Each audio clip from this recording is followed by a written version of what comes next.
Hello everyone, welcome back to this channel learn everyday with Reenu. आज इस class में हम मैथ्स की 10 क्वेश्चन देखेंगे।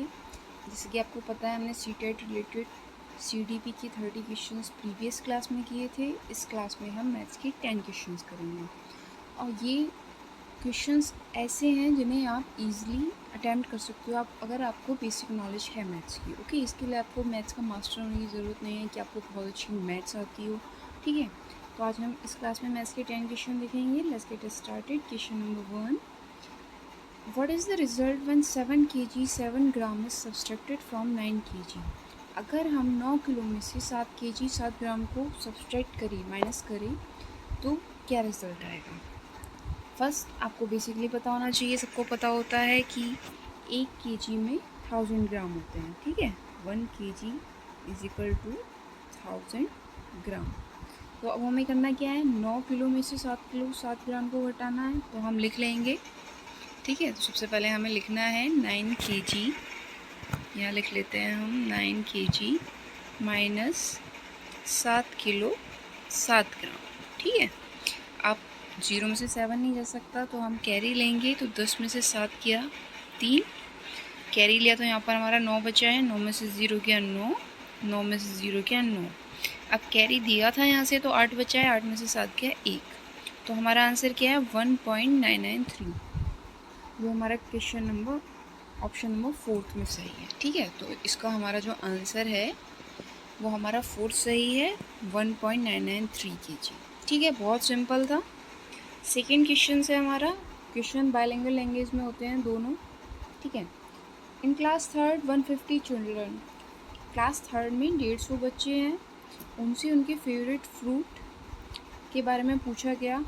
ठीक है, 5 फेवरेट फ्रूट हैं, किसको क्या पसंद है ये बताना है। ठीक है, तो आप हमें ये चार्ट मिला हुआ है, एप्पल, गुआवा, मैंगोज, बनाना, ग्रेप्स। ये 5 फ्रूट्स हैं। नंबर ऑफ़ चिल्ड्रन की कितने बच्चों को एप्पल पसंद है, कितने को गुआवा, वो नंबर दे रखा है। ठीक है, अब हमारे पास 4th ऑप्शन है, इसमें से हमको सबसे सूटेबल चुनना है। ठीक है, जैसे आपका फर्स्ट वन दे रखा है, मैं आपको दोनों लैंग्वेज में दिखा देती हूँ। ये आपका हिंदी में भी दे रखा है, हम हिंदी में देख लेते हैं। सेब और अमरूद पसंद करने वाले बच्चों की संख्या समान है। सेब 28 बच्चों को पसंद है, अमरूद 26। तो क्या ये इक्वल है? नो, क्योंकि हमारा आंसर नहीं होगा। ठीक है, तो 1 तो नहीं है। सेकेंड, अंगूर और केलों को पसंद करने वाले बच्चों की संख्या का अंतर 16 है। अंगूर 28 बच्चों को पसंद है और केला 14। 14 दूनी 28, तो 14 का ही डिफरेंस है, 16 का नहीं है, तो ये भी हमारा गलत है। थर्ड, आम और केला पसंद करने वाले बच्चों की संख्या अमरूद पसंद करने वाले बच्चों की संख्या की दुगनी है। अब अमरूद कितने बच्चों को पसंद है? 26। ठीक है, हम पहले प्रीवियस मार्क को हटा देते हैं। अमरूद हमारे 26 बच्चों को पसंद है और आम और केला 44 और 14। ठीक है, अगर हम इनका टोटल करें 44 और 14 का तो आएगा हमारा 58। और अगर अमरूद को दुगना भी करेंगे तब भी हमारा कितना आ रहा है? 26 का 26 का डबल होता है हमारा 52। तो कहीं से लॉजिक ही फिट नहीं बैठ रहा है, रॉन्ग है। ठीक है, तो ऑप्शन थर्ड भी रॉन्ग है। फोर्थ वन, 10 बच्चे इस तालिका में दिए गए किसी भी फल को पसंद नहीं करते। तो टोटल बच्चे हमारे पास कितने हैं? 150। ओके, देख लेते हैं, प्रीवियस मेंशन है 150 बच्चे। ठीक है, तो अब हम कैसे पता करें 150 बच्चे हैं या नहीं हैं? तो पहले हमें इन सब का टोटल करना होगा। ठीक है, तो आप इन सब का टोटल करके देखिए। 8 6 14, 4 18, 4 22, 8 30, 30 की 0 हासिल 3, 3 2 5 2 7, 4 11 12 12 13 14। तो 140 बच्चे यहाँ पर प्रेजेंट है। मीन्स 150 बच्चों में से 140 का ही रिकॉर्ड है। ये 10 बच्चों को कोई भी फ्रूट पसंद नहीं है, तो हमारा फोर्थ वाला ऑप्शन बिल्कुल राइट हो जाएगा। ठीक है, let's move on question number third. Which of the following is least appropriate about formative assessment in mathematics classroom? Maths की क्लास के रिलेटेड क्वेश्चन है। ठीक है, ये आपका पेडागोजी से रिलेटेड क्वेश्चन है, हिंदी में भी देख लेते हैं।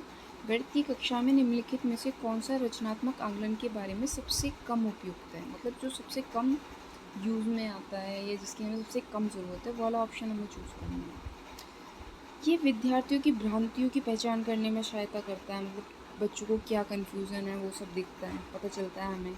ठीक है, दोनों लैंग्वेज में आपको दिखाई दे रहा है। मिसकंसेप्शन, भ्रांतियाँ जो हैं उसके बारे में पता लगाता है।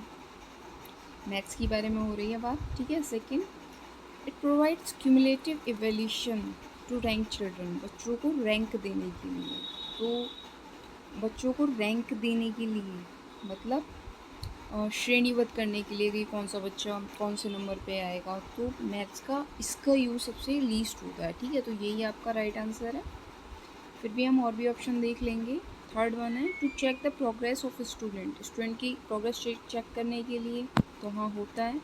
विद्यार्थियों की अवधारणात्मक समझ की पहचान करना, to identify students conceptional misunderstanding, कि बच्चा कहाँ गलती कर रहा है। तो ये तो सब हमारे इम्पोर्टेंट है।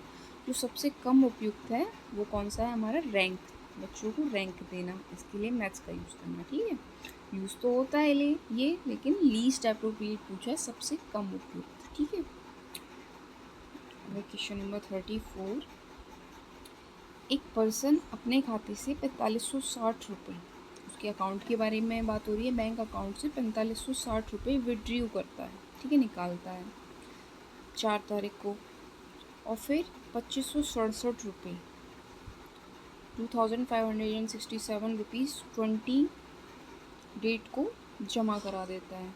ठीक है, डिपॉजिट करता है, एक ही महीने की बात है, 4 तारीख को वो निकालता है और 20 तारीख को जमा करा देता है, लेकिन जो अमाउंट है वो अलग अलग है। 4560 निकालता है और 2567 जमा कराता है। ठीक है, अगर महीने के एंड में बैलेंस 325 रुपये होता है, सॉरी 3125, 3125 रुपये बचता है, तो स्टार्टिंग में बैलेंस क्या था, आपसे पूछा स्टार्टिंग में कितने रुपए थे उसके अकाउंट में। ठीक है, अब हमें क्या करना है, पहले तो यही देखना है कि उसने जो निकाला और डाला है उसके बीच में क्या डिफरेंस है। तो आप देखेंगे 4560 रुपये निकाले और 2567 डाले। पहले हम इनका डिफरेंस निकालेंगे। 10 में से 7 गया 3, 15 में से 6 गए 9, 14 में से 5 गए 9 और 3 में से 2 गए 1। ये मैंने कैरी लेके किया है, आप समझ लो कि 1993 मतलब उसके पैसे बचे। अब उसमें क्या है, 3125 रुपये टोटल आ रहे हैं। तो अब हम 1193 में अगर हम 3125 का टोटल करेंगे, 3125 प्लस 1193, तो हमारा आंसर क्या आएगा, 5 3 8, 9 2 11 का 1 हासिल 1, 9 1 10 और 1 11, 3 और 1 4, सॉरी कुछ गड़बड़ हो गया, 5 3 8, 9 2 11 का 1 हासिल 1, 9 1 10 और 1 11, अच्छा एक कैरी था हमारा यहाँ पे मिस हो गया है, 3 और 1 4 और 1 कैरी 5, 5118। ठीक है, तो उसका राइट आंसर है हमारा सेकेंड, 5118 उसका स्टार्टिंग बैलेंस था। हमें सिंपली कुछ नहीं करना था, जो उसने अकाउंट में पैसे निकाले और जो डाले उसमें डिफरेंस निकाला। ठीक है, फिर जो उसका लास्ट के एंड में जो बैलेंस था उससे कैलकुलेट करा, तो हमारा सिंपली आंसर आ गया। ओके, क्वेश्चन नंबर 35, अब इसमें आपसे एक क्वेश्चन दिया गया है कि प्राथमिक कक्षा जो प्राइमरी क्लास टीचर होता है उसने अपने अपने स्टूडेंट्स को एक क्वेश्चन दिया सॉल्व करने के लिए कि 616 विद्यार्थियों के स्कूल के लिए 28 विद्यार्थियों वाली कितनी कक्षाओं की आवश्यकता होगी। ठीक है, टोटल स्टूडेंट है 616 और एक क्लास में कितने बच्चे आ सकते हैं, 28।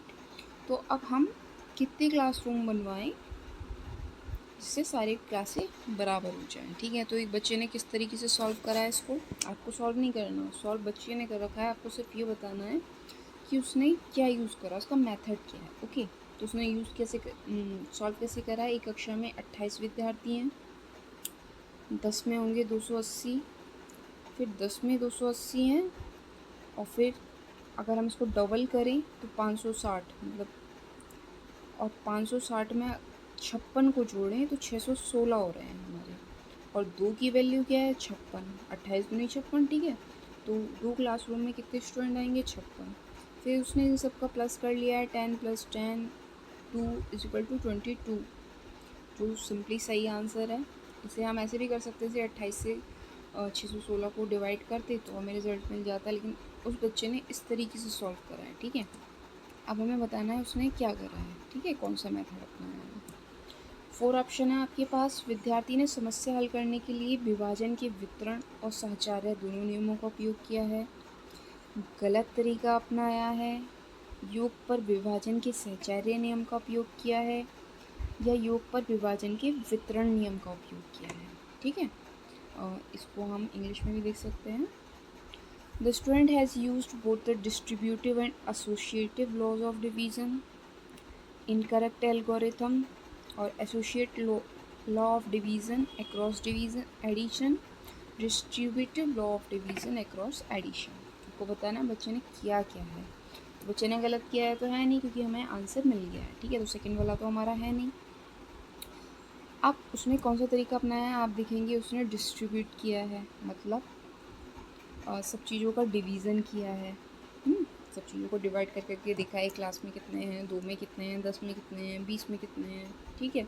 तो डिस्ट्रीब्यूटिव लॉ का यूज़ हुआ है और एडिशन भी करा है, ठीक है। लास्ट में उसने क्या करा है, एडिशन किया है। तो आंसर नंबर हमारा 4th राइट है, ठीक है।